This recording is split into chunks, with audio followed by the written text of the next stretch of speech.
Okay, I'm Reverend Scott, otherwise known as Min Tu, and I'm going to be talking about elegant simplicity. Um, Elegant simplicity, just words, empty words. It's incredible how empty, and I don't mean empty in the Zen sense. I mean empty in terms of so meaningless and worthless, elegant simplicity. I mean, what does that mean? How useless is that? Um, so let's play around with that a little bit and see if we can make these couple of useless words a little bit more useful. So I'm going to start off with a koan that I'd heard years ago. This is the Mumon case number 7 that I heard on a retreat. At the first session that I went to, at which I was pretty much clueless about everything, but I heard this koan, and well, I'll just read it. A monk asked Joshu, in all earnestness, "I have entered this monastery. I beg you, master, teach me." Joshu asked, "Have you eaten your rice gruel?" The monk answered, "Yes, I have." Joshu said, "Wash your bowl." At that moment, the monk was enlightened. And when I heard this, it brought tears to my eyes. And I'm not quite sure why. Um, I think it was just the elegant simplicity of it. Um, but I didn't really understand much more than that, or the implication of that, or the usefulness of that. But it hit me kind of like a ton of bricks. So another thing that kind of hit me like a ton of bricks, which I will try to share with you here, if I can find it. Bear with me for a second.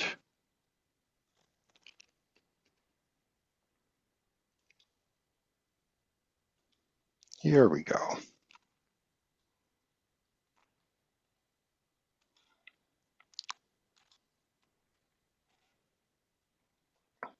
So as many of you know, my wife is Japanese. She commutes there for work, so she, through the years, has dragged me along many times. You know, with her unlimited frequent flyer miles, and we've been to many temples all over Japan, and they're all a blur.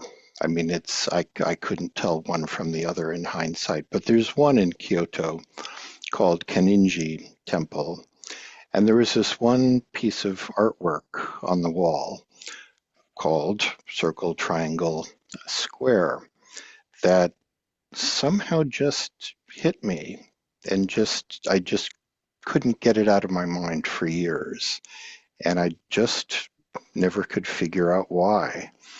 And it keeps bringing me back to this idea of elegant simplicity.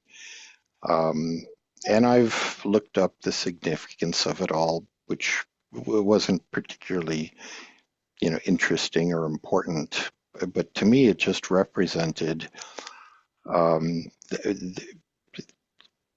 just elegant simplicity, and the temple in and of itself was so incredibly simple and just beautiful in that kind of uniquely Japanese Zen-like way. In fact, the temple much of the design, and those rock gardens are based on the design of a circle, a triangle, and a square. So just another little thing through the years that just stuck with me, um, that ties back to this idea of elegant simplicity that I just didn't know what to do with. But it meant something to me, and I didn't really understand why. Another koan, and this is the Mumon case number 31. A monk asked an old woman, what is the way to Taizan, a temple on a mountain that he was going to visit to study with a famous teacher, also Joshu. The old woman said, go straight on. When the monk had proceeded a few steps, she said, a good respectable monk, but he too goes that way. Afterwards, someone told the Zen master Joshu about this. Joshu said, wait a bit, and I will go investigate the old woman for you. The next day he went and asked the same question, and the old woman gave the same answer. On returning, Joshu said to his disciples, I have investigated the old woman of Taizan for you. So, I mean, whether we make sense of this koan is neither here nor there. But the part of that kind of sticks out for me is the old woman saying, go straight on. And in the commentary of this koan, which was given by a monk in Portland, Oregon at the No Rank Zendo, he made a comment in passing that again just kind of stuck with me. He said, take the next indicated step.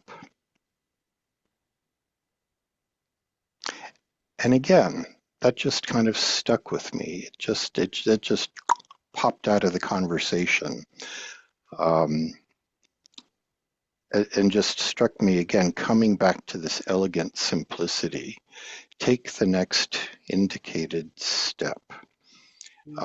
He's a psychotherapist, so the term indicated is a term of art. Take the next, that which is called for, step. So again, elegant simplicity. I didn't quite know what to do with that. Going back even further, sitting down with Taikozen, one of the very first things he said to me was, just be. Talk about elegant simplicity. You can't get much more simple with that. I understood the words. It is the verb to be. I get that. I could conjugate that, I suppose. I learned that in school. But I had no clue what he was talking about. That still ties into this whole concept of elegant simplicity. Another example of elegant simplicity, the first heart-to-heart transmission of the Dharma, the truth of things as they are, was simply the Buddha,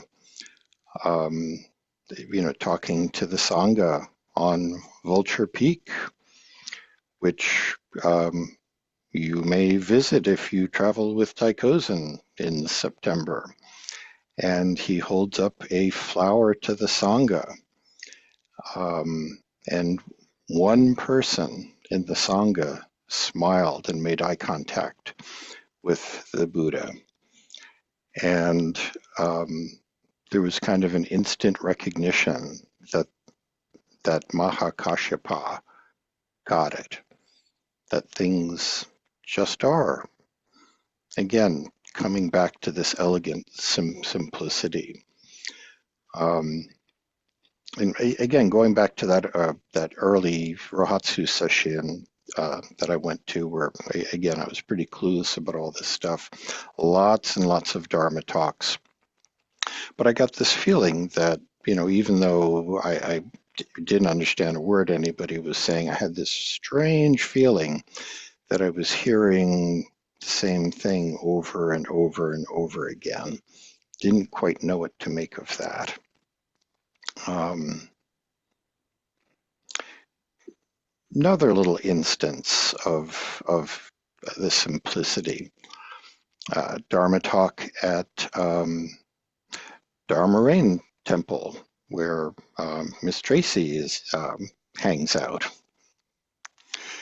Um, the abbot there, whose name I can never pronounce, Kyo, am I getting that right? Begins with a K, doesn't matter. Um, Made some reference to he could probably summarize Buddhist philosophy on the back of a 3x5 file card.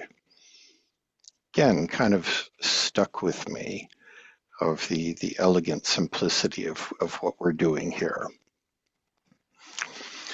So, that, and 25 cents will get you a piece of penny candy.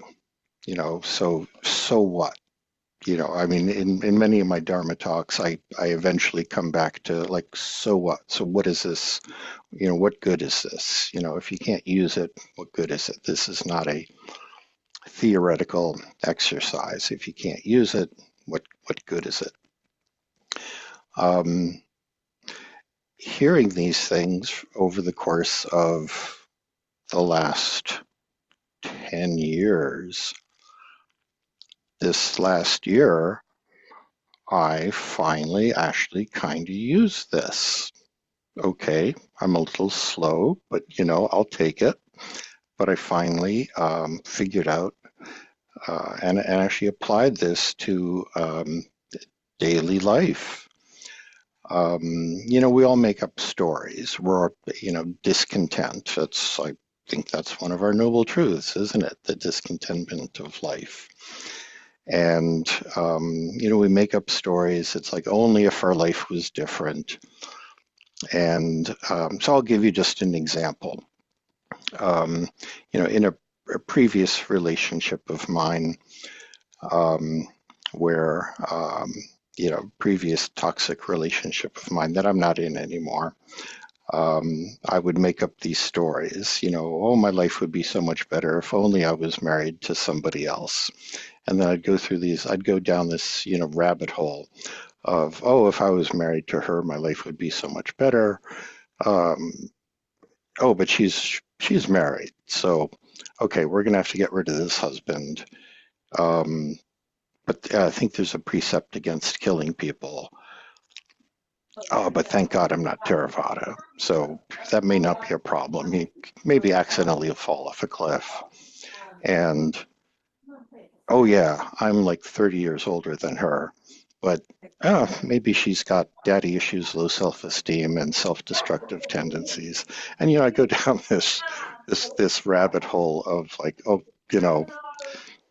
just fantasy stuff that we make up of, this, if only this would happen, my life would be so much better.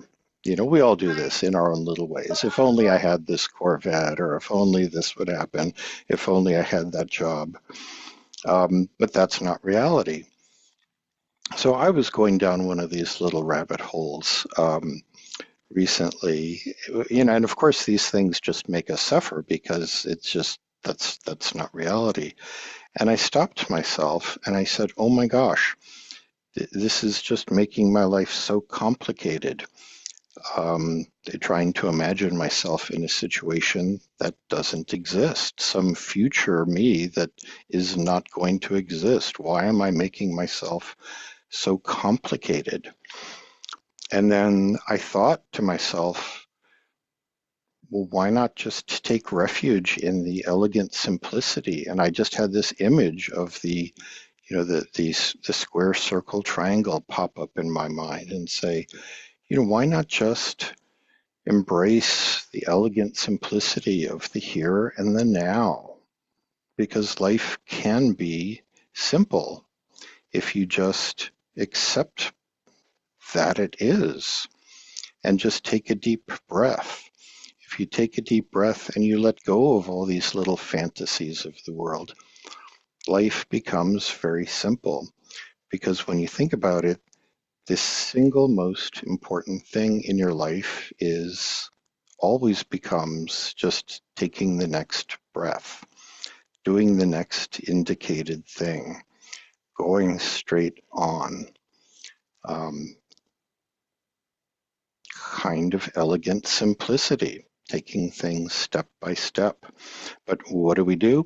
We make up all these stories about, oh my gosh, life would be so much better if this, that, and the other, and this, that, and the other, and oh my gosh, to get that, we got to do this, and to do that, we got to do that. So incredibly complicated, which makes us miserable because it ain't going to happen. And probably to make it happen, you're going to break all the precepts anyway. So just, let all that go. You're not going to push that husband over the cliff. Just forget about it. Um, take that breath, and just take 3 deep breaths if you need to, and just let all that stuff go. So, so then it kind of just clicked. What is this taking refuge in elegant simplicity? Maybe that's one of the things that I saw on the temple wall when I walked in that very first day, 10, 10 years ago in 2 months, when I looked up and I saw the 3 refuges. I take refuge in the Buddha, I take refuge in the Dharma, I take refuge in the Sangha. Is not taking refuge in the Dharma taking refuge in elegant simplicity? Isn't that just kind of a way of saying the same thing? Um, I don't know. It's one of those questions that will I don't have the answer to, but there may be something there. So, whenever you're making up one of these fantasy things, if only my life were, were if only I had such and such, think of that little piece of artwork. Think of something simple. Think of a deep breath. See how that makes you feel. Because for me, when I realized that I was making my life complicated and thought of that little piece of artwork, the circle, triangle, square, I felt a lightness. I felt kind of a weight coming off my shoulder. It was a visceral feeling. I mean, it was a physical sensation. See if you feel the same thing. Um, I was actually able to use that uh, taking refuge in elegant simplicity. So it took me 10 years to figure out how to use all this stuff, but hey, better late than never. I'll take that. So that's all I got, and that brings us to pretty darn close to 9:30, which brings us to time to meditate. But any questions about that? Any anecdotes? Any examples of similar stories before we go into meditation? If not, let's sit.